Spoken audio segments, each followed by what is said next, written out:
General Asim Munir یہ ناپسندیدہ ترین فوجی افسر تھے اس روبوٹ کے پاپولر کے نزدیک، سب سے ناپسندیدہ. اور ناپسندیدگی کی وجہ یہ تھی کہ جب یہ شخص حکومت میں آیا 2018 میں، جنرل عاصم منیر ISI کے ڈائریکٹر جنرل تھے. ISI جو مرکزی پاکستان کا خفیہ ادارہ ہے، سلامتی کا ادارہ ہے، جو ہر چیز کی اوپر نظر رکھتا ہے ملک کے اندر اور ملک کے باہر، تاکہ پاکستان کی سلامتی کو کوئی مشکل نہ ہو. اس کو یہ شخص ناپسند تھا دو وجہ سے. ایک، ایران کا جب اس نے دورہ کیا تھا تو یہ عاصم منیر ساتھ گئے تھے، ISI کا سربراہ ہونے کے ناطے ان کا بنتا تھا جانا، ساتھ گئے. اور ایران میں جو جا کر اس نے باتیں کی اور قبول کیا کہ پاکستان کے اندر دہشت گردی، یعنی یہ اس وقت میں نے تبصرہ کیا تھا کہ یہ سارے حقائق تھے جو اس نے بیان کیے، لیکن بحیثیت وزیر اعظم پاکستان کا یہ خیانت تھی پاکستان کے ساتھ. یہ بڑی خیانت تھی پاکستان کے ساتھ کہ جا کر دوسرے ملک میں بیٹھ کر وزیر اعظم یہ کہے کہ ہم دہشت گرد بناتے ہیں، دہشت گرد ہم نے بنائے ہیں، ہمارے پاس موجود ہیں، ہم دوسرے ملکوں پر ہمارے فورسز حملہ کرواتی ہیں، سب کچھ مان کے آیا. اب یہ جرنیل ISI کے سربراہ انہوں نے روکا کہ یہ غلط کام کر رہے ہو. یہ نہیں بنتا کہ ایک میڈیا کے سامنے اوپن جگہ پر آ کر ایک ملک کا وزیر اعظم اپنی ملک کے خلاف یہ سب کچھ کرے. کوئی بھی نہیں کرتا.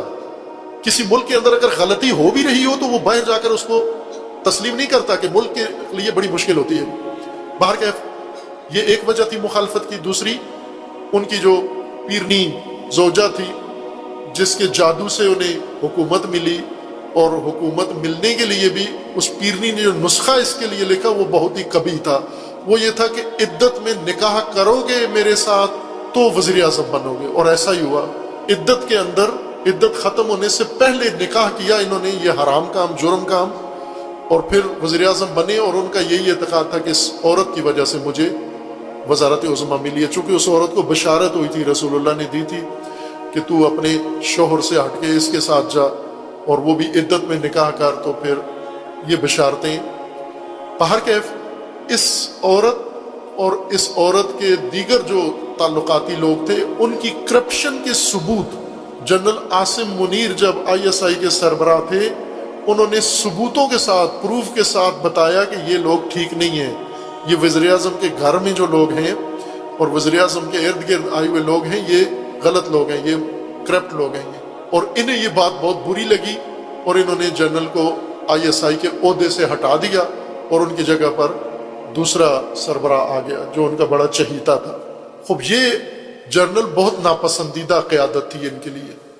لیکن انہوں نے پھر ایک تو یہ کام کیا جب یہ وزیر اعظم تھے، دوسرا جب ان کا تختہ گول ہو گیا، اقتدار ختم ہو گیا اور اب اس اقتدار کے سوخ میں چیخنا چلانا شروع کیا، تو اسی دوران جنرل باجوہ کی مدت ملازمت پوری ہو گئی.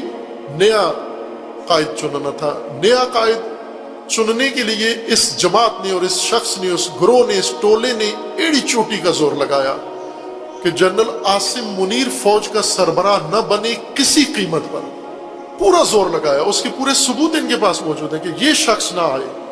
انہیں پتا تھا کہ یہ شخص اگر آیا تو پھر ہمارے لیے بہت برا ہوگا.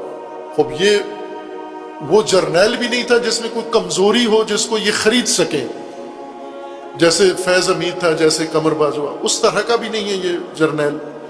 اس سے خوفزدہ تھے، شدید خوف تھا ان کے اندر، لرزتے تھے، کانپتے تھے. عاصم منیر نہ آئے اقتدار میں، لیکن آ گئے. عاصم منیر بالآخر جیسے تیسے تھا وہ، بلکہ ان کی مدت ملازمت اس دن ختم ہو رہی تھی جس دن ان کو قائد بنایا گیا افواج کا. اور 3 سال جب ترقی ہوتی ہے کسی فوجی کی تو 3 سال اس کی مدت ملازمت میں اضافہ ہو جاتا ہے جب اس عہدے کے لیے، چیف کے لیے.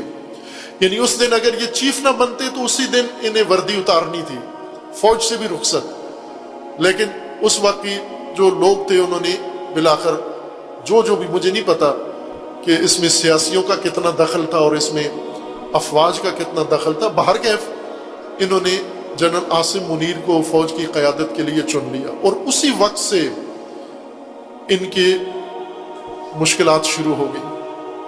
اسی وقت سے انہوں نے پینترے بدلے. اب اندازہ ہو گیا تھا انہوں نے کہ ہمیں نقصان ہوگا شدید۔